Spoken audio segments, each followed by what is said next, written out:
এটা কি শীত যত বেশি হবে তত চাহিদা না? হ্যাঁ, যত শীত তত চাহিদা বেশি।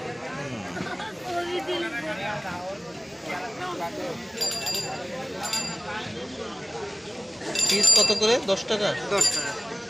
নারকেল দেন না, কি কি দেন? আখের গুড় গুড় আর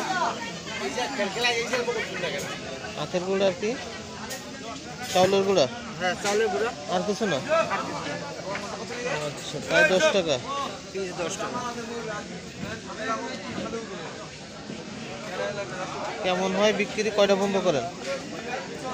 হ্যাঁ, ঠিক নাই, 7টা, 7:30, 8টা এর মধ্যে শেষ। বিক্রি হয় কত? কয় টাকার বিক্রি করেন? 600, 700। ভালোই চাহিদা আছে।